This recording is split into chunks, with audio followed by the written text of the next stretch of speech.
Steven, welcome back to Young and Profiting Podcast. It is so good to be with you again.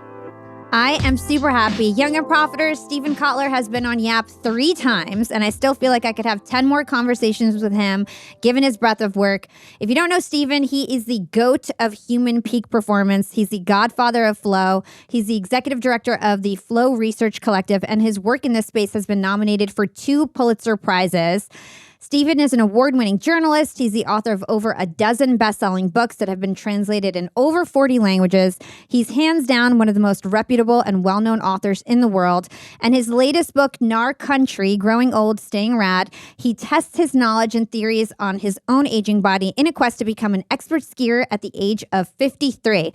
So in this episode, Steven and I will discuss how to navigate peak performance as we age. We'll understand how to keep our use it or lose it skills. We'll dispel myths about our aging brains, and we'll gain insight on how we can always stay young and profiting. So, Steven, I'm super looking forward to this conversation. My podcast is called Young and Profiting, but I actually have avid listeners of all ages in their 40s and 50s and beyond. And so I know they'll greatly appreciate this conversation. And to kick it off, I figured we would start with how you got the inspiration to study peak performance. So I learned that you were really shocked by the story of Antonio Stradivaris. And he's a famous violin maker, and he had an amazing feat of creating 2 of his most famous violins when he was 92 years old. And this was in the 1700s, way before medical advancements. And so I'd love to understand why his story was so shocking to you. How did he dispel, the typical thoughts around traditional aging, and how did he inspire you to study peak performance aging? So I had been researching, looking at the field of peak performance aging for a while in a totally unrelated project, right? I was going to write a mystery novel, and I wanted a cat burglar as a character who was going to steal musical instruments. Who made the rarest musical instruments in history? Oh, it's Stradivarius. And then I figured out what you mentioned, which is he made 2 of the rarest and most expensive musical instruments in his 90s. And I went, well, wait a minute.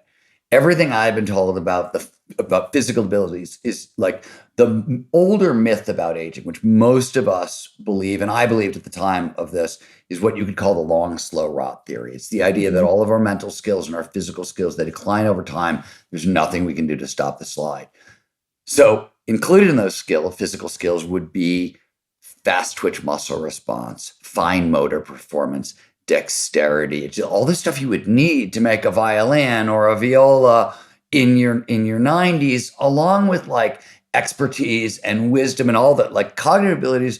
And it sort of paused me, and I was like, well, wait a minute. If this is true, either Stradivarius is like the 1 in a billion, or most of what we've been told about aging is wrong. And that was, I had already been looking at other aspects of it, but it really sort of lit a fire under me to really investigate our physical abilities and what happened to them over time. I've been looking at the cognitive stuff for a while. It's very related to flow. How we age, flow plays a big role there. So this is not new territory to me. But the physical side was like, holy crap, could this possibly be true? And it is true. It's true across the board. It's every one of our physical skills are use it or lose it skills. And the research is really clear. We don't stop using these skills, both physical and mental. We can hang on to them, even advance them far, far later into life than any of you thought possible. So I love this. So you're saying the long, slow rot theory basically means that our physical and mental skills decline over time. There's nothing that we can really do to stop the slide. That's what inspired you to kind of research this in more detail, understand performance peak aging. And like you just said, you said that use it or lose it skills, we actually have control over them. We used to think that our physical abilities just decline, but there's a way we can actually keep those skills. So talk to us more about use it or lose it skills, what they are, how we keep them, I guess, healthy. Yeah, so there's a bunch of stuff on the cognitive side. Let's get back there in a second. On the physical side, there's 5 main categories that matter. And since a lot of your listeners are younger, let me start here, which is peak performance aging starts young. The research is really clear. Like interventions in your 80s, even beyond, matter. Like really matter. You can really make changes right up to the end, and they matter, and they're going to have actual big effects. But a lot of the stuff that you want to start working on, you actually want to start working on in your 20s and your 30s. And, this is the biohacking crowd is very aware of this, right? A lot of that crowd is 20s and 30s, and they're doing a lot of these things. Now, I might argue that they're doing some of the wrong stuff because they don't quite understand what peak performance aging is. But besides the point, a lot of this stuff starts young. On the physical side, we want to train 5 skills that matter most: strength, stamina, flexibility, agility, and balance. Those are the 5 skills that you want to train over time. And specifically, we have like the World Health Organization. This is not new knowledge. Like the World Health Organization knows exactly how many minutes a week we should be training these things. You want 150 to 300. This is for peak performance aging, not healthy and successful aging is a little less, but peak performance aging, it's 150 to 300 minutes of hard aerobic training a week, moderate to vigorous aerobic training a week, 2 strength training days a week, and 3 flexibility, balance, and agility days a week. Or you can find one skill. I chose park skiing in the book that accompanies all that, right? In park skiing, I'm using strength, stamina, balance, agility, flexibility. There's other stuff you want to do. There's ways. We have things called prime mover muscles, our big muscles, and then we have stabilizer muscles like your rotator cuffs or your hip flexors. Over time, the body gets more efficient and it will start using the prime movers and not use the stabilizer muscles. So if you've been on the couch for a while and you come back to athletics, you're not going to hurt your quad. You're going to tear the stabilizer. You're going to tear your hip flexor because it stopped doing the work. Your quad, if you're walking around, your ambulatory is working. Your hip flexor has started to atrophy. So there's ways you want to sort of think about training that's a little bit different if you've been away for a while. But those are the physical skills we need to train over time. On the cognitive side, it's a really long list. And let me pause there, let you ask another question, then we'll get to the stuff on the cognitive side because we'll spend the next 20 minutes, I'll spend the next 20 minutes talking. Yeah, 100%. So on the physical side, why are action sports and what you call dynamic activities so important to help us with these use it or lose it skills? Because I think a lot of people who are older, we're used to going to the gym, taking group classes, whatever, but nobody's really thinking about action sports. And you say that they're a great way to leverage these skills. Okay, we got to get to the full sentence anyway. So let's go for it. Just throw it out there and then we'll break it apart and why it matters so much. Okay. So if you want to rock till you drop, if you really are interested in peak performance aging, you need to regularly engage in challenging, creative, and social activities that is, you've just pointed out, that demand dynamic, deliberate play and take place in novel outdoor environments. Now let's unpack what this big ass sentence and what it means and why it answers your question. So challenging, social, and creative, lifelong learning matters for a bunch of different reasons, but short version, if we want to preserve brain function, we need expertise and wisdom. Expertise and wisdom are these very diverse neural nets in the brain, lots of real estate, lots of redundancy, impervious to cognitive decline. The more expertise, the more wisdom. And this is why one of the reasons peak performance aging starts young. Like literally the guy who did the core research on wisdom, Elkanon Goldberg, his core advice is, the more wisdom, the more expertise, the more we have cognitive reserve, the more we can stave off Alzheimer's, dementia, cognitive decline, all the things that are going to could happen to the brain over time. This is how we fight back. And his point was wisdom, among the many things encapsulated in wisdom, are all like the unconscious rules that govern how do systems work, how does behavior work, all that stuff. It's onboarded slowly over time. So you want to start training these things. You want to start learning. Challenging, creative, and social activities, we learn a lot during. They're also tend to drive us into flow. Social activities are really important as we age. The most important thing you can do for your brain is maintain social activity because it keeps the brain active in really important ways and really lowers stress levels. So a lot of stuff we're going to be talking about, there are 9 known causes of aging. They're all linked to inflammation. Inflammation is linked to stress. So anything you do that fights stress, that lowers stress, that gives you more emotional control is involved in peak performance aging. So social activities lower stress. They give us these pro-social, there's people around who love me, got my back. I can be a little less stressed. So there's a lot of that stuff. Dynamic, deliberate play is the next bit. Dynamic is literally what we've been talking about. It's just a fancy way of saying it hits all 5 categories of functional fitness: strength, stamina, flexibility, balance, agility. Deliberate play, you've heard of deliberate practice, Anders Ericsson's favorite, expertise.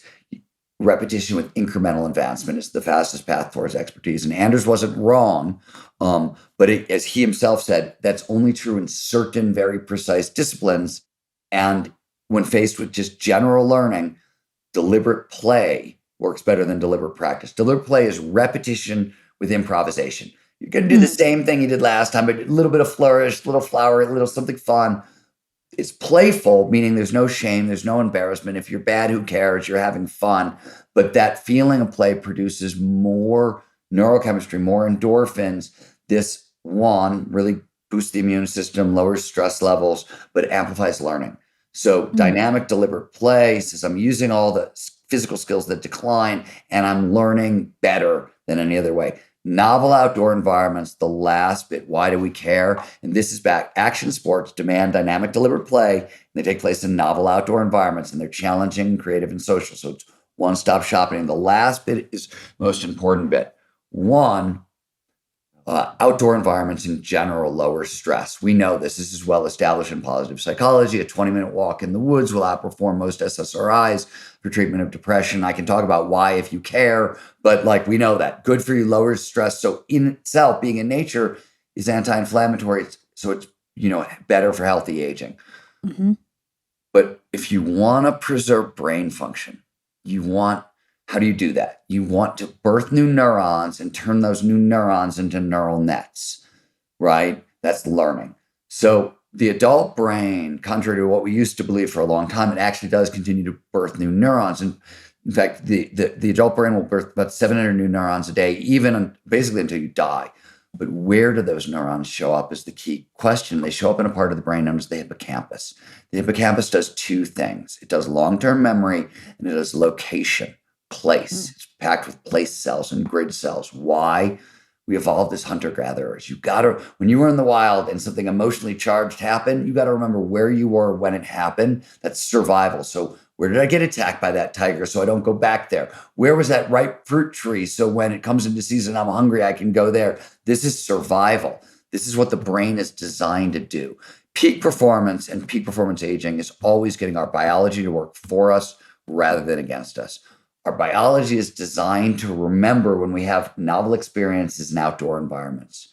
So that's what you want to use it for. Action sports gives you that. Now, I also say in the book that if action sports aren't your thing, you can duplicate a lot of this by simply hiking with a weight vest through natural environments. It's a really great, and weight vests are really key, better than a lot of other things because they amplify bone density. So little known fact, your bones, it's like where you store all your minerals, all your nutrients, right, are stored in your bones and they're released into, so everything that drives the brain, calcium, for example, which is in everything the brain does, it's stored in the bones. So as our bones become less dense over time, which happens, it impacts everything. For women, really important after menopause, where does most of your estrogen come from? Your bones. So wildly fluctuating hormonal levels, which is a problem that most people have post-menopause, exacerbated by bone density. If you want to increase bone density, one of the best ways is hiking with a weight vest. There's lots of literature. There's lots of science on that. There's also a bunch of other benefits, but it hits all of those categories if you're not interested in action sports. That said, there's a lot to recommend in action sports, especially a lot of our country is about a new way of approaching these difficult, challenging physical activities late in life that's much safer and much, much more well-suited to progression. Yeah, because I have to say, I'm in my 30s and I used to ski and I don't even ski anymore because I'm I've got too much to live for. I don't want to break a bone. I'm not into it. And so I totally love that you're giving another option in terms of the weighted vest and hiking. So in your book, you actually took on park skiing. And this is something that people used to believe that anybody over 35 really couldn't learn. So talk to us about learning that activity at 53 years old and, what you learned as an old dog learning new tricks. There's a couple things you need to know to flesh this out a little bit. But you are right. Everything you said is totally true. Why did I think I could learn to park ski? There's a whole bunch of new stuff in like flow science, my field, and embodied cognition, a couple other whiz bang fields that I was like, if these things are right, it should be totally possible for older adults to be able to learn really, really difficult skills. I'll give you like one random example. We have a motor learning window. Like Beverly says, don't become a gymnast or a ballet dancer after 25, right? Because that window's closed and you can't just. That's sort of true. There is like a lot of things in peak performance aging, it's true, but, and here's the but. What really changes is not our ability to learn, it's how we learn. When we're kids, we play. When we're adults, we have shame, we have embarrassment, we have time crunches, we have stress, we have a whole bunch of other stuff. If you can shift back into that attitude of play, a lot of that motor learning window reopens. So that's just one example. A lot of the skills that we used to think declined over time, we now know they're use it or lose it skills, including the skills we need to learn how to park ski. And so that was sort of where it came from. And I was an expert skier.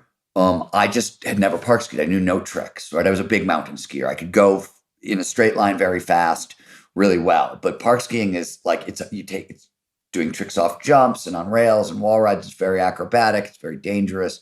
So it was a totally not a new adventure for me. There were a lot of reasons to take it up. There were a lot of advantages about like knowing how to park ski later in life was actually what I was after. But it was just a great way to test all this science. And when we learned, and here's what's cool. So I made to measure progress, I made a list of 20 tricks. This is 0 to like intermediate. Intermediate mattered because once you get there, you're sort of like, you take the random shit out of the equation, like you can control your progress and not have these accidental falls or things that really can get you hurt early on. I figured if it took 5 years, cool, whatever. Like I didn't care. I started when I was 53. If it took me to 60, great, whatever, who cares? I did it in under a season. In fact, I've never learned anything so fast in my entire life. And the cool part was my ski partner, who was your age and was a former professional athlete who got very injured, retired, had a family, had a job, came back to the sport. He used the same methodology and got farther than he's ever gotten before. We came back the following year. We took 17 older adults, ages 29 to 68. They were intermediate at best, park skiers or skiers and snowboarders. We trained them up in 4 days on the mountain, and they got good. But then, because as you pointed out, action sports not for everyone. So the key thing here is mindset. Yeah. What am I talking about? Let me tell you what we did, and let me tell you what it was. We then stripped out the action sports. We used weight vest hiking instead, and we put 300 adults, all ages like 30 to 85, I think, through the same kind of training to see if we could explode their mindset towards aging and get them on what I call the NAR style quest, which is a challenging, social and creative activity that demands dynamic, deliberate play and takes place in novel outdoor environments. I don't care what it is. I wanted them to just start on a quest that would lead to something that way. But what I really wanted to do was explode the mindset of old. Oh, I'm too old for this shit. I'm going to get hurt. I got things I want to hold on to. It sets up. It's really weird. Our biology is designed when we're young, teenagers, kids, teenagers, young adults. The seeking system sort of drives our behavior. This is exploratory behavior, right? Like I'm going to go out, I'm going to check out something new. I'm going to figure out who I am and what I do and how I want to live and how do I want to make a live, all that stuff. This is about dopamine and norepinephrine. Those are very potent feel-good neurochemicals. They're very addictive. Very, very, very addictive, right? Dopamine, cocaine's the most widely addictive drug on earth. All that happens is it causes the brain to release some dopamine and it blocks its reuptake, right? So dopamine is really addictive. When we get stuff that we want to hold on to. Oh, I got the right job. I've got the right partner. I've got kids. I've got dogs. I've got a great apartment. I like my bike, whatever it is. Mm-hmm. We start trading our addictive, the neurochemicals we want. We no longer want to be seeking. We want the stuff that is about conserving what we have, protecting what we have, bonding, So we get endorphins and anandamide and oxytocin. These are like the pro-social neurochemicals that underpin strong family structures and things like that, strong company structures, and they're great. But we're trading our addictions. And what happens is it makes us very, very conservative. It shuts down the seeking system. We get the voice in our head that says, hey, don't do that. You're going to lose what you have. And it's an addiction. And the truth of the matter is, like, old people are literally addicted to the wrong drugs in their bodies. You need all of these systems working together for peak performance aging. And there's a penalty for having a mindset of old. And this is the point. That very mindset that you described, having, like, being scared about the second half of your life, oh, it's not as exciting, that mindset of old, there's a big health and longevity penalty. In fact, when you flip it, when you have a positive mindset towards aging, second half of my life is filled with thrilling and exciting possibilities. My best days are ahead of me. It translates, and this is one of the most well-established facts in peak performance aging, it will translate into an additional 7.5 years of health and longevity. That's huge. That's like quitting smoking huge, right? In fact, if you're morbidly obese and have a shitty mindset towards aging, change your mindset first. It actually have a bigger effect on your life and your health and your longevity than losing weight. So it's really, really important. It's where peak performance aging starts. And one of the reasons that peak performance aging starts young is if you never develop this mindset, this isn't going to be a problem. Like, you're not going to have to overcome it, right? One of the reasons the NAR style adventure is so useful for older adults is, like, for me, didn't matter what I wanted to believe about aging. Once I got out on the mountain, I was learning how to do 360s and nose butter 360s and 180s and all the other stuff I learned. It just blew up all my limiting beliefs about what was possible in the future, because I have just onboarded the most difficult physical thing I've ever done in my life, and I did it at 53. And I've done a lot of difficult physical things along the way. This was definitely the hardest, and I did it, and I'm still park skiing at 55 now, because I wrote the book's a couple years old in terms of when I wrote it. I mean, that's amazing. I have to say, it's very inspiring, and I can feel your enthusiasm from the camera and sort of like your vigor for life. And so it's really positive that you're spreading this message in terms of how people can basically stay young at heart forever. And like you said, it's totally in your control if you put yourselves in situations where you're activating your brain in certain ways, you're playing, you're dispelling any sort of internal beliefs that you have about your own abilities by actually going out and doing these physical things. In turn, it's helping improve your cognitive performance. Just amazing, really cool stuff. And nobody has talked about this on the podcast yet. So it's very exciting. So sticking on this point of mindset, I'd love to talk about this concept of dirty old shame. I know that you had to get over some internal traumas. From my understanding, when you were growing up, you weren't always this sporty. You were sort of the last kid picked on the team at school. And you mentioned in your book that part of you kind of overcoming and taking on this challenge was you getting over these past traumas. So talk to us about that and how we need to do that as well. So this is another reason peak performance aging sort of starts young. First, we start with the good news. One of the reasons old dogs can learn new tricks that we haven't talked about yet is, as we enter our 50s, it's really in our late 40s, there are a bunch of really profound changes in how the brain processes information.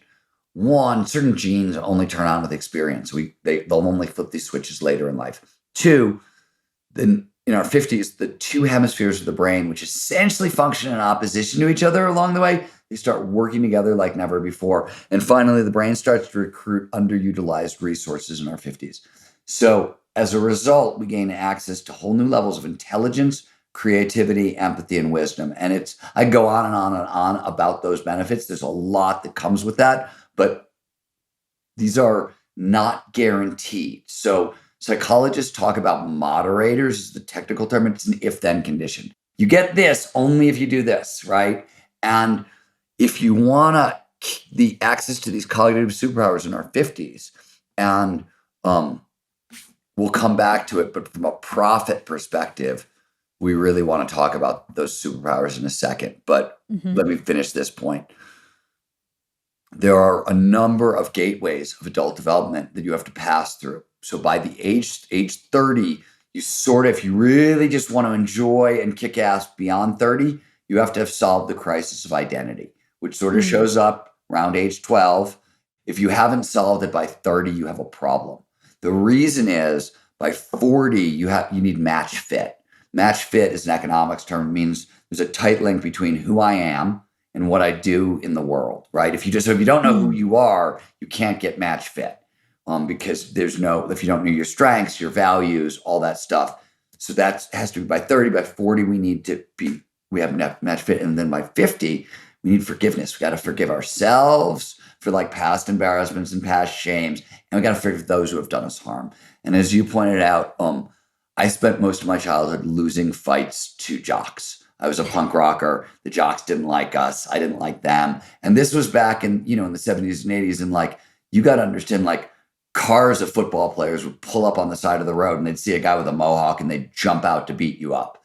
And it was like 5 against 1 always. And, it was not a great situation. So I had a lot of anger. And I knew peak performance aging, you got to put that shit down. You cannot thrive in your 50s. You don't get these superpowers, which is why old dogs can learn new tricks better than young dogs. It's why one of the reasons I learned park skiing so fast is I have more intelligence. I've got more creativity. I've got the stuff I need. And I've got even more wisdom, which means I could keep myself safer than when I was making better decisions along the way. That stuff is great, but I don't get it if I can't forgive those who have done me wrong. So the standard best way to do that, and there's tons of research, is loving kindness meditation, compassion meditation. It's an incredibly potent tool. It's amazing for a ton of different stuff. It's been studied for probably longer than any other meditation style. And we understand all the neuroscience. But when it came to people who I got in fistfights with and worse for 10 years, it wasn't enough.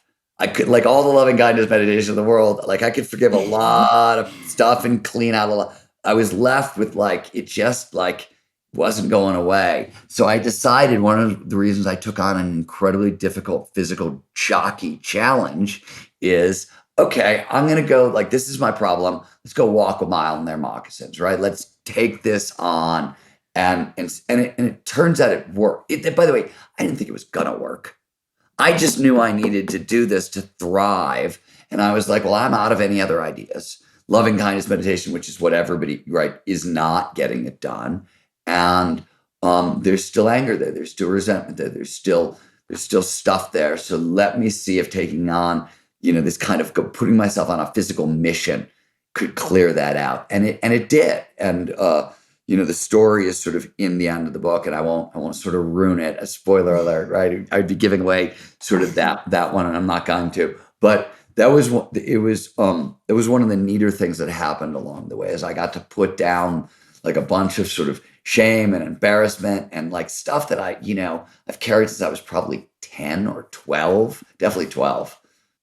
That's amazing. Do you feel like much lighter now, and that you just can approach things differently? Like, how did that impact you getting over that trauma like that after so many years of having the same issue? I don't know if it felt it.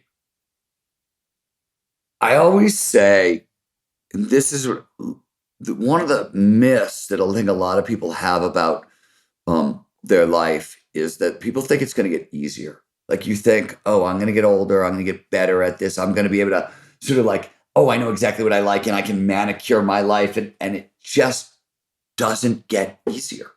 It just doesn't. What it gets is more meaningful. And more in like life satisfaction and overall well-being. And that's what this really impacted. Somehow, like, it made life more meaningful, like in those ways. Like, I don't know. I feel lighter? Perhaps. But what it just sort of, it closed that loop. You know what I mean? Like, Yeah. Okay, done. Check. I don't have to worry about that anymore. And literally what it really does is, when certain memories just like pop into my head, now they just last a half second. And I'm like, oh yeah, there's that thing. And it goes away. Whereas before, no, I could start to think on it and dwell on it, and then I'd have a problem. Yeah. So I want to talk about our brain biology. Have you ever heard of Arthur Brooks? I think so. Arthur Brooks? Okay. He's somebody that I think you should definitely look into. So I had Arthur Brooks on the podcast in 2022. And he was like one of my favorite interviews. And he wrote this book called Cracking the Code to Happiness. He's a Harvard professor, social scientist. And basically he talks about how your brain biologically is different before 40 and after 40. And he talks about fluid intelligence versus crystallized intelligence. And so this was like a big conversation that we had on the podcast and something that made us think a lot. I had a lot of feedback from my listeners.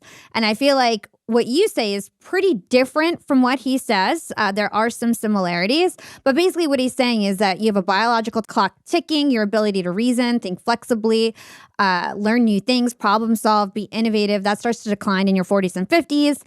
And that doesn't mean that your brain starts to go bad. You just start to have crystallized intelligence, or you accumulate knowledge, facts, skills, and you can use that throughout your career as a way to teach other people. And essentially what he's saying is like, you've got to like be ready for the second half of your career and not miss that and be like trying to chase your younger self and your younger brain, essentially. So for example, the professional athlete becomes the coach, the star litigator becomes a partner, the singer becomes an A&R exec. And you're basically teaching younger people your knowledge and taking on that second wave of your career. So I know that was a handful, but I just wanted you to kind of understand. It's great. And so he is right. He is right, and he is wrong. As far as I could tell, where he's really right is passing along knowledge is absolutely key to peak performance aging. It's key to So, in fact, the societies where people age the best, two things are very true. One, they don't have negative stereotypes towards aging. So ageism is the most common and socially accepted stereotype in the world. It's the only stereotype in the world. I go out into public these days with any stereotype, somebody's going to punch me in the mouth and cancel me, except for ageism. Ageism, people are like, oh, you're too old to do that shit. Like we geezer each other right in the, and it's crazy. Becca Levy at Yale has done tons of work on ageism and the stereotype of aging, and it's incredibly detrimental. In fact, you could go so far as literally we are killing older adults with how we talk about them. So that is really, really clear. Societies where there's no ageism, there's also cross-generational friendships. So the old are passing along knowledge to the young. This is a natural part of brain development. So he is not wrong. We do shift from fluid intelligence into crystallized intelligence. That transition does happen. But a bunch of the skills that we thought declined over time, like the fluid intelligence skills that we thought went away, no, it turns out that's not true at all. And we get actually new levels of intelligence and creativity in our 50s, right? So that's not actually true. There's certain things. The article I like best, Martin Seligman from Penn and Scott Barry Kaufman wrote a great article on creativity over time where they talk about what goes away from creativity and what stays or comes on. And the list of like what comes on and stays is much longer than what goes away. Now, there's stuff that does go away. So the question you've got to now ask is it permanent? Is this real? Or have we just not figured out how to train it? So let me give you an example. Adam Ghazali is a friend of mine. He's on my board. We do a lot of research together. He's at UCSF. And he's a neuroscientist. He had the cover of Nature a bunch of years ago for a video game he designed. It's the very first video game to be approved by the FDA. It treats cognitive decline in older adults. And what it specifically focuses on is task switching. So if you go back to fluid intelligence, one of the things that declines over time is task switching, our ability to focus on this and then focus on this, right? And that's a real problem. He's got a video game that will take your brain if you're 60, you play it literally, I think it's 3 hours a week or 3 20-minute sessions a week for 6 weeks is the standard doctor prescription for this video game. And it will reset your 60-year-old brain back to 20. So there's a bunch of stuff like that where it's use it or lose it. We just have to figure out how do you train it up. The other side of it is, so let's talk about the other one of the things he said. One of the reasons our brain performance declines over time is white matter density decreases over time, and we lose certain neurochemicals. So what he's not telling you is, well, you can replace those neurochemicals. In fact, SSRIs, which actually suck for depression, turn out to be great for older adults. Low-level SSRIs, because serotonin levels decline over time, and SSRIs can boost them. If you don't want to take a drug, hike with a weight vest. Most of your serotonin is manufactured in your bones, and one of the reasons the brain has less is because you're making less in your bones. And if you increase bone density, you get the serotonin back, you get a bunch of those neurochemicals back. So he's not wrong in what he's presenting. He's wrong. Like, some of this stuff has changed since then. The general thinking is sort of true, but a lot of those skills are use it or lose it. And either we've already figured out how to fix them, or this stuff is also progressing really, really, really quickly. That's the whole other side of this is regenerative medicine, longevity science, all that stuff is moving at exponential rates. So, for example, 5 years ago, we could not deal with most tendon, bone, and ligament problems. Like, we are good at that stuff now. It's advanced really far. Now, if anybody's making you promises about stem cells that go like beyond bones, ligaments, and tendons, no, they're lying and they're exaggerating what's real right now. But up to that point, we've sort of got it dialed. So technology is advancing and it's going to solve a lot of those issues, right? A lot of those issues are not what we thought they were in the way, and you can train a lot of that stuff in unusual ways. We're just figuring out. And some of the early ways, like all the brain games, they're worthless. They're totally worthless. They train nothing other than the ability to play that game. That's not how this works. But learning a foreign language, learning to play a musical instrument, learning a challenging dynamic activity, like all that stuff. No, that's the real medicine. And that really actually does work. Yeah. I mean, I love what you're saying, because I remember leaving that conversation with Arthur Brooks, although it was really enlightening and he said a lot of smart things. I felt depressed. I was like, oh man, I got less than 10 years to to do all my innovative stuff. And it's good to know what you're saying, that we are actually in control. Like, of course you can be passive and the inevitable will happen with your cognitive decline. But if we're proactive and kind of fight that natural tendency that's going to happen, plus with modern medicine, like you said, there's a lot that we can do to slow it down, reverse it. So that's amazing. So let's dig deep on these 3 types of thinking. You alluded to them at a high level that we get better at as we're 50 and beyond. So you say it's relativistic thinking, non-dualistic thinking, and systematic thinking. This episode of Yap is sponsored by Just Thrive. Ever feel tightness in your tummy sitting in rush hour traffic? Or do you get sick to your stomach before a big presentation at work? That's because your gut, not your brain, is actually responsible for your stress response. So to manage stress and to feel calm and in control, you've got to give your gut what it needs to thrive. Personally, I trust Just Thrive Probiotic because it's recommended by some of the biggest names in the health industry, including me. Plus, it's 100% spore-based, meaning your probiotic reaches your stomach alive. Most probiotics on the market can't survive the harsh environment that is your stomach. Just Thrive Probiotics is a game changer for helping you sidestep gas, bloat, and constipation. I know you guys don't like to talk about that kind of stuff because it's really personal, but hey, we're all dealing with this kind of stuff. And ever since I got Just Thrive Probiotics, I never skip a day. I'm blown away just by how much more effective these probiotics are compared to other brands I've tried. And I'm young and profiting, guys. I don't go for the cheap stuff. I'm buying expensive probiotics, and Just Thrive knocks all of them out of the park. The effectiveness of Just Thrive is totally unmatched.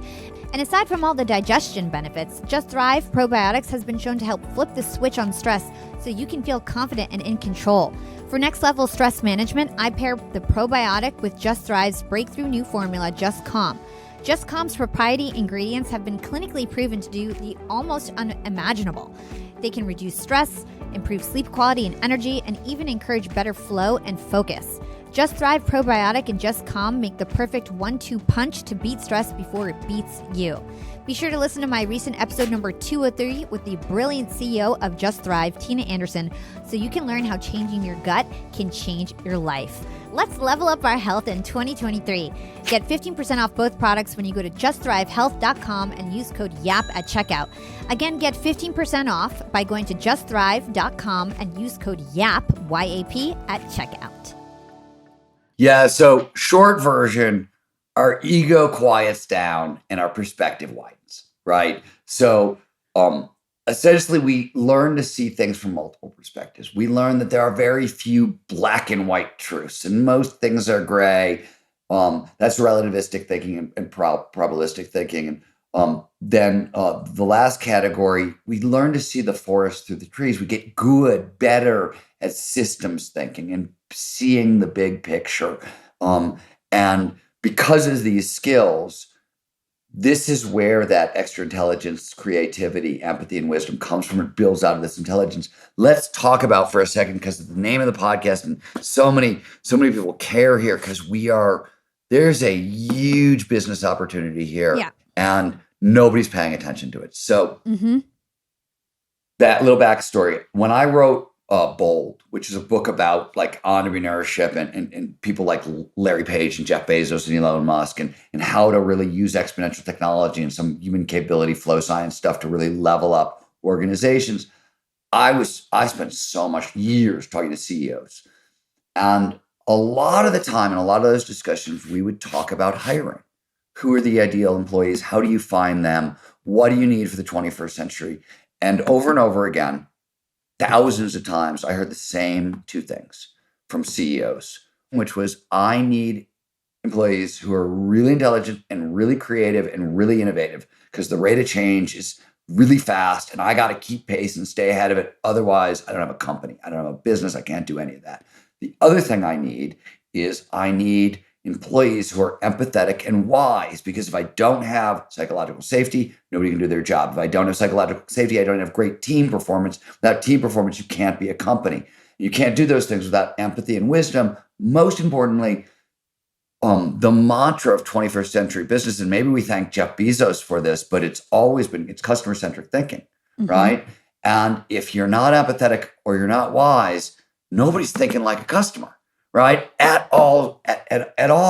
So it turns out a well-trained 50-year-old, and well-trained is key, right? There's a whole bunch. We have those gateways of adult development I've turned about, these should be a hiring checklist.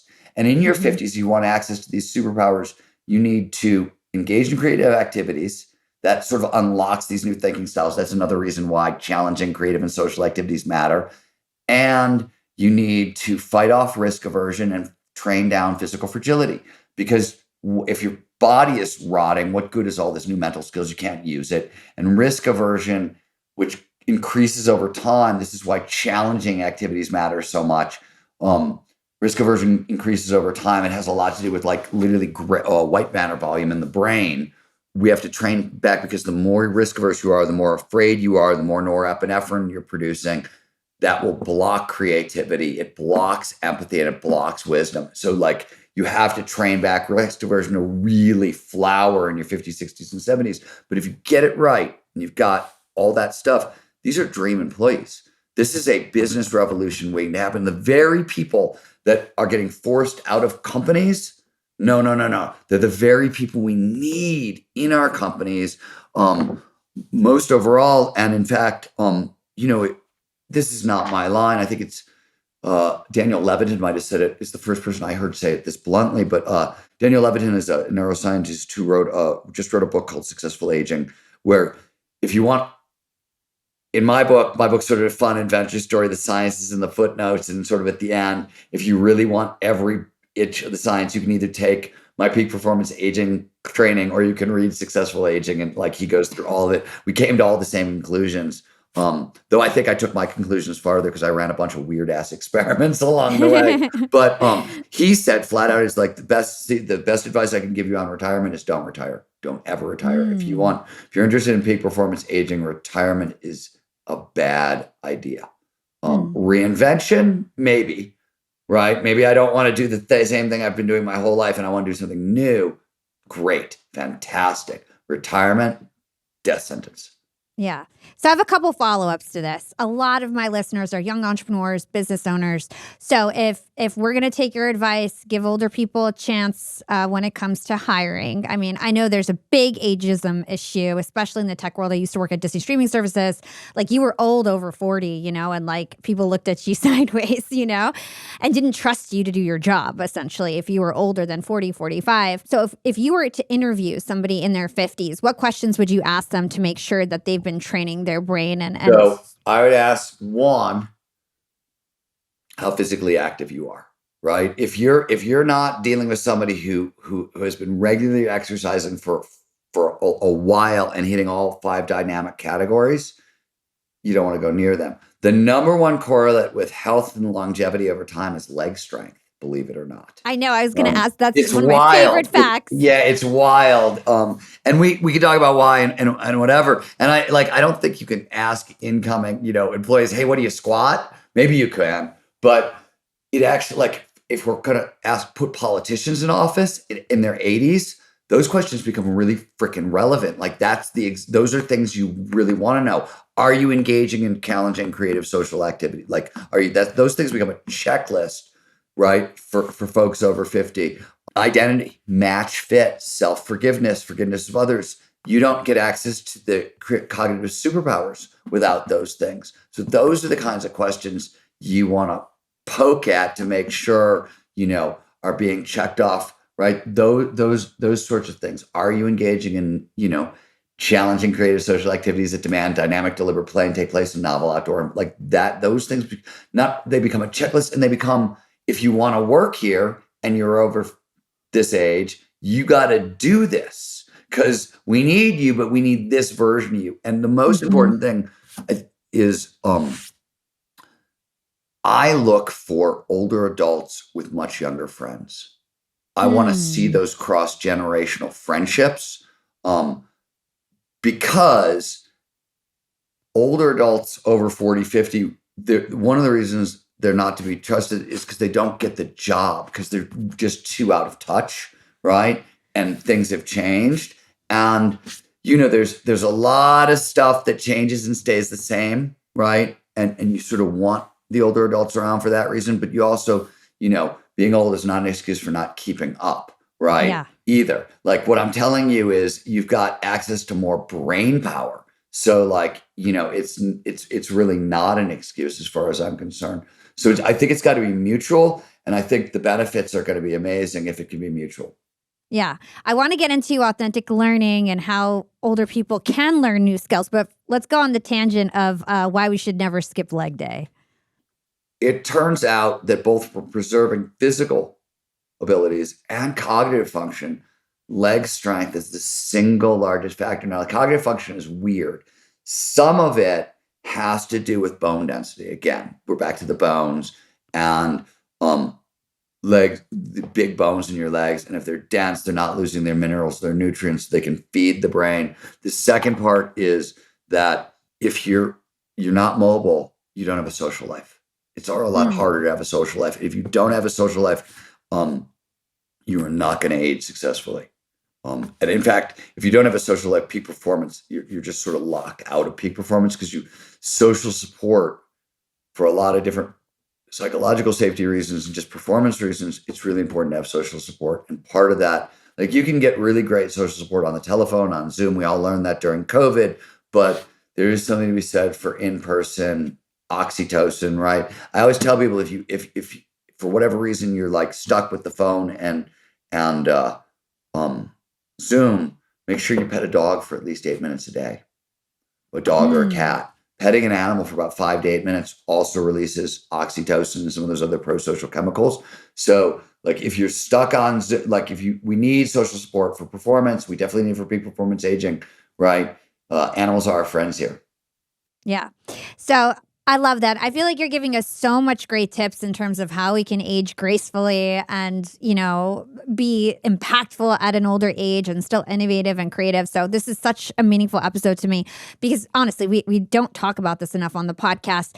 So we do need to learn as we're older. Obviously, it's possible. You learned how to park ski at 53. So let's talk about how we can learn and embrace authentic learning. So let's back up one step Okay. into and talk about learning, like where you started. I just want to start where you started, which is so if you want to stave off Alzheimer's, dementia, cognitive decline, right? Fluid intelligence, what matters? Lifelong learning. Why is that? Expertise and wisdom are the two most important things we can do to develop what's known as cognitive reserve. So if you have a high cognitive reserve, you could even have advanced Alzheimer's, meaning you die, they autopsy your brain, you've got tangles and plaques everywhere, and it just looks like your brain's mush, and you're still, nobody would notice if you were alive. This was some of the early research that happened. They started autopsying brains and being like, whoa, this person had advanced Alzheimer's. How the hell did they function so well up till age 100, right? What is it? It's expertise and learning, or it's expertise and wisdom, which are two different things. But important thing here is they're big, broad networks, and they're in the prefrontal cortex. So the prefrontal cortex is where it's most vulnerable to cognitive decline. It's the newest brain structure from an evolutionary perspective, and it's the most vulnerable. You don't suffer cognitive decline like deep in your brain stem, right? It's impervious, but the prefrontal cortex is where it shows up. Expertise and wisdom live in the prefrontal cortex, and there's these diverse networks, lots of redundancy, lots of backup. So if this goes down, you got 7 other copies over here. Don't worry about it. So that's where you have to start with lifelong learning, and you want to do everything you can to maximize learning for that very reason. So what do we know about learning? One of the best ways to maximize learning is authentic learning. This is a big movement in education right now, and it's based on a whole bunch of different stuff. But let me just talk about one thing. Attention. You can't learn anything, obviously, without focus or attention, right? Like paying attention is the gateway for learning. Attention is a coupled system. It's linked to autonomy. And autonomy means we like driving the bus. We like being in charge of our own lives, right? We can't pay maximum attention to something if it's not sort of by choice. Authentic learning means we learn based basically exactly on who we are. So it got a bad name early on because people started talking about learning styles. Are you a visual learner or an auditory learner? And that's absolute nonsense. Like that's actually not true. No, we're all those things. It depends on what we're learning, right? And how we're wired, and it changes over time, and that's not actually. But what is true is everybody shows up somewhere on the introversion extroversion scale, right? Introverts need to learn in private. Extroverts want to learn in public. We're somewhere on the risk aversion scale, right? Like we all have, I'm this fearful, I'm right. And you can only be pushed so far. And so those authentic learning is about like those kinds of questions, the questions that really matter. And so, one of the most important things for me is I'm an introvert. I don't mind being bad at stuff, but I don't like being bad in public. So and most terrain parks are actually under chairlifts and very, very visible. So I would take these park tricks into the side country, in the back country, in the woods, and I'd learn them out of sight with my friends. And then I could go back and try to do it the other way was impossible for me. I don't work that way. And you can there's a lot more to authentic learning, but the big point here is also taking on these kind of NAR style challenges late in life, like learning how to park ski or whatever. It's phenomenal for peak performance aging, but you need a lot of motivation. And it turns out we are driven towards authenticity. Carl Rogers argued that it functions as a fundamental drive, and a fundamental drive meaning it's got as much power as our drive for sex or food or, shelter. You have a drive to be yourself, your authentic self. And if you get it right, you get a huge boost in motivation, which is crucial for all this stuff. So you learn better on the back end and you're more motivated to learn on the front end. And being that there's a lot to do in peak performance aging and can be challenging, you want all the help you can get, right? In Art Impossible, I talk about one of the things peak performers are really good at is they never meet a challenge on a single fuel source. We know this food-wise, right? Like you want carbs, protein, and fats before you're going into workout, right? Same thing with motivation. You want authenticity. You want autonomy. You want passion, purpose, all these big intrinsic motivators, curiosity. You want to stack them on top of each other because it maximizes our motivation. I love that. So to wrap up this part of the interview, I'd love for you to just sort of summarize what skills generally do you think older people are better at than younger people? And older people, I guess, who have trained their brain properly, let's Well, say. anything that requires seeing things from other people's perspectives and multi-perspectival thinking, Hmm. um, you're just better at. It's harder to do when you're younger because of how the ego functions and how the brain functions. You're just better at it when you're older. A lot of people, you can meditate a lot to sort of lower cognitive bias and do those things, but it's going to start to happen naturally when you're older. So that's really important. To me, the big one, the cool one is the systems thinking part because like one of the commonalities among all the biggest brains I've ever met, all the people who really can affect change in the world, they're all systems thinkers. And it's Mm. really hard to train people how to be systems thinkers. It's a tough skill to bring on. Certain careers force you to learn it in different ways. Writing, especially if you write books, because you have to hold 400 pages in your head and move it around and be able to do stuff like that. You have to be able to hold the big picture. It's sort of built into the job and it's trained up over time, but it's not trained up in a lot of jobs. Mm. Mostly we specialize, right? Especially in the modern world, we specialize, we specialize, we specialize. Do you hear that sound, young and profiters? You should already know what that sound means, but in case you don't, that's the sound of another sale on Shopify and the moment another business dream becomes a reality. Shopify is the commerce platform revolutionizing millions of businesses worldwide. Whether you're selling edgy t-shirts or an educational course, Shopify simplifies selling online and in person so you can focus on successfully growing your business. Shopify covers every sales channel, from an in-person POS system to an all-in-one e-commerce platform, and it even lets you sell across social media platforms like TikTok, Facebook, and Instagram. Shopify is packed with industry-leading tools ready to ignite your growth.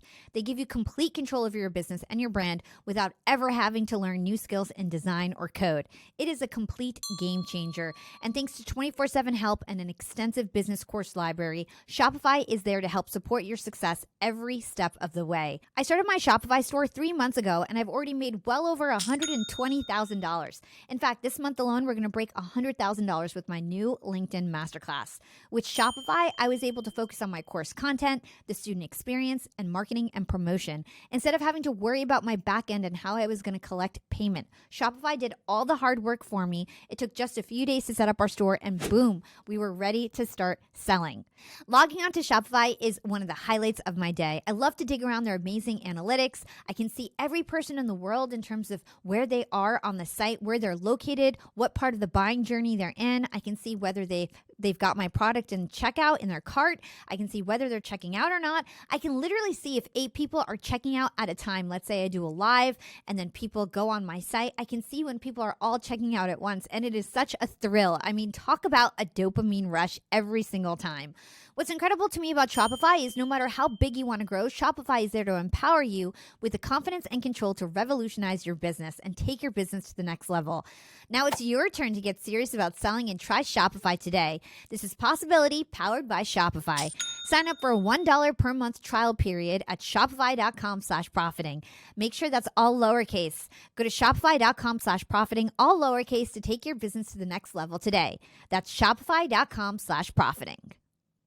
One of the things that I want to point out here is, and anybody who's ever worked in entrepreneurship, innovation, all the big innovations are in the cracks between disciplines, right? They're not in the specialized. It's very hard to innovate inside that same funnel that everybody's been in for 50 years, but you move adjacent to where that funnel touches something, right? And suddenly there's a revolution waiting to happen. And that's how you build companies and world-changing companies and everything else. You can't see that shit if you're not a systems thinker. It's completely invisible to you. And so the thing that I think is the most exciting is that. Hmm. Yeah, that was really inspiring to me. I'm actually writing a book with Penguin Random House coming out in 2025, and that little bit of information was really inspiring. I'm going to include it in my book and credit you. Okay, so Steven, I want to wrap up this interview talking about your research about the blue zones, these long-lived communities around the world. You alluded to some of it, but I'd love for you to sort of dive deeper on what you found in terms of why these people Yeah, live I got it. longer, So happier. let me back this story up a little bit to tell you a story that's not in the book. Yeah, That is where this actually starts. So sure. people may know this or not know this. For almost the past 2 decades, my wife and I run a hospice care dog sanctuary. So Mm. for 2 decades, we've done hospice work with dogs. We have a healing methodology that's based on, it's very low tech. It's flows, it's like lifestyle interventions in a sense. Some flow science, some evolutionary psychology, nothing really fancy. Our dogs all get checked out by vets when they come to us. Before they come to us, they come from shelters, but we specialize in the worst of the worst. So if you are a geriatric Chihuahua with an abusive past, 3 legs, 1 eye, cancer, heart disease, mange, and flatulence, you're our guy. That's who we work with. And the vets would be like, we did get these dogs would be like, don't get attached. This dog is going to live a month and a half at most. This is about to provide a very good death. And we'd bring the dogs in, and mind you, we've over 700 dogs have passed through our facility and over 5,000 through our program. So big sample size. And on average, our dogs wouldn't live another month or 6 weeks. They would live another 3, 4, 5 years. Oh, And you wow. translate it into that human numbers, that's right. You get 7 years for every year. So like the top end of that, you're getting an extra like 28 years, 30. Like, what the fuck is going on? Pardon my language. And so I started to ask questions like, what's going on? Why is this working? What are we doing? And will it work in humans? Like, would any of this stuff work in humans, right? And it turns out almost everything we're doing with the dogs exists in these so-called blue zones, which is what led me to the blue zones in the first place. So Dan Bueller, was a National Geographic reporter in the early 2000s, noticed that there were places on the planet where people lived on average about 12 years longer than everybody else. And they're all over the place. And he wanted to know, well, what are the commonalities? And he did a whole bunch of research. The research is a little controversial. The controversy is not on the lifestyle stuff. It's on there's some stuff that has been turned into supplements and is dietary. And those are the open, and those questions are open. There's no argument on sort of the lifestyle stuff with the blue zones. And the commonalities are really like move around a lot, regular exercise, right? Mm-hmm. De-stress regularly. So have rituals, meditation, exercise, gratitude practices, breathing work, whatever it is, walking in nature. I don't like have rituals to de-stress regularly. A ton of stuff on social belonging and connection. This is why challenging social activities matter so much. This is built into blue zones. There's also this respect for the elders and these cross-generational friendships. They're built into blue zones. There's some evolution. I mean, they eat healthy. They eat less than most people, and they eat very, very healthy diets. But like, there's no one diet across the boards that like works for everybody. But those are sort of the commonalities, and they live with passion, purpose, and regular access to flow.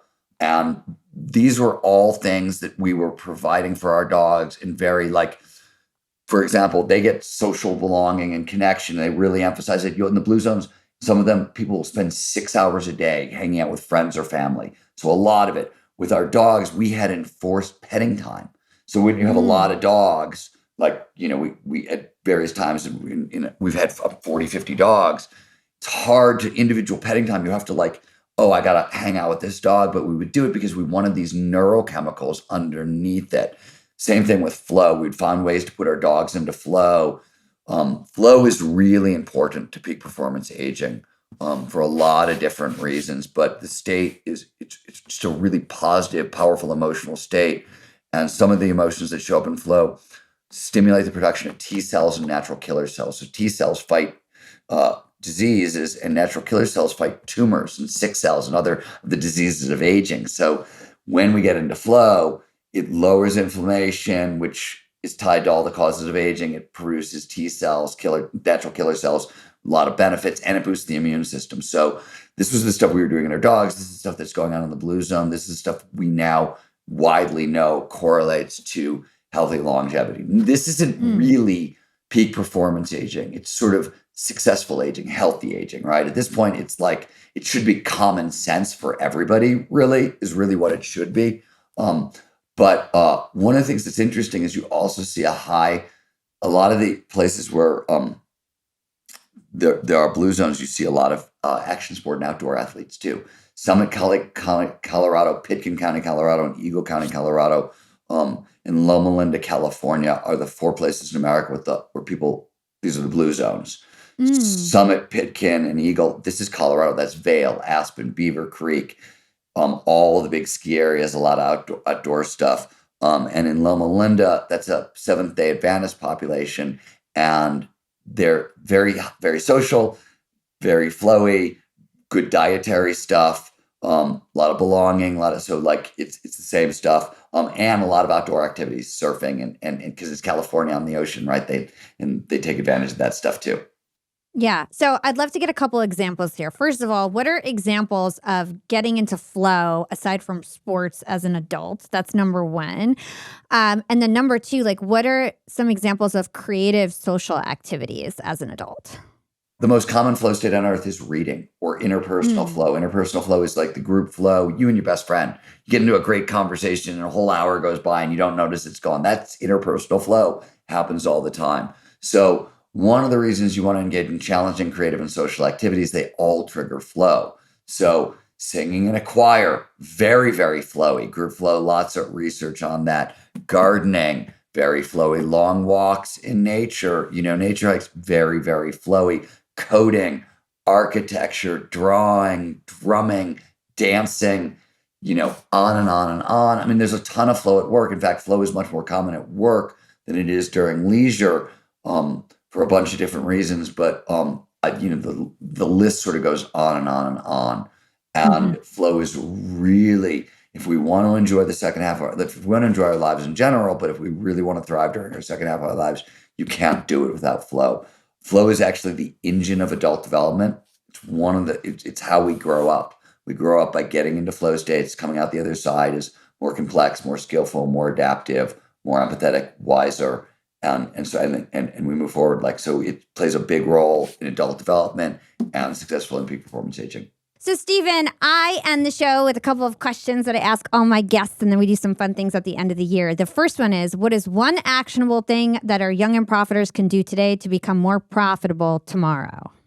You can double down on your primary flow activity, which is whatever the thing you've done most of your life that just drops you into flow. For me, it's skiing, right? For my wife, it's long walks with the dogs. For my best friend, it's playing guitar. Whatever that thing that most likely drops you into flow.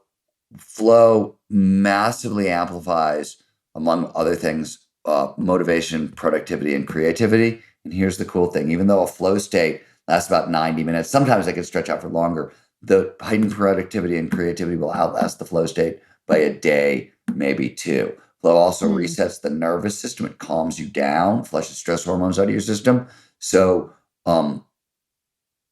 emotional regulation, emotional management, fear blocks performance on every level. Flow resets the nervous system. So really, and the thing is, it's most people, and especially all the people listening to this podcast, are going to be like you. You got to your 30s and you stop skiing. You put down childish things, right? Skis go away. The surfboard goes away. The skateboard goes away. You stop samba dancing and salsa dancing and all that stuff. And the research shows that's a disaster. It's a disaster. In fact, when we work with tons of people all over the world, and burnout is a real big issue. The first thing we do to treat burnout is have them double down on the primary flow activity. Research shows that if you want peak performance, you need to have about 3 to 4 hours a week on your primary flow activity, just to keep your nervous system where it needs to be.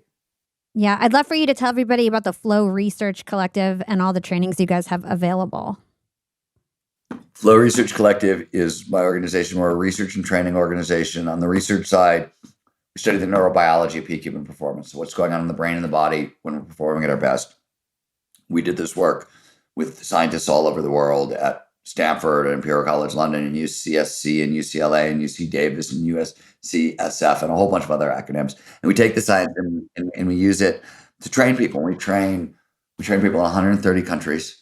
And we train everybody from like professional athletes and members of the special forces to, soccer moms and insurance brokers and, teachers and folks in the Air Force. And we work with a lot of companies in between. So I think now we're training Facebook or Meta, Accenture, Bain Capital, Audi, San Francisco Police Department, the Air Force, a wide bunch of people. And our trainings are for everybody. And if you're interested, if you go to getmoreflow.com, cheesiest URL in the world, but nobody was remembering any of the others, so I've given in.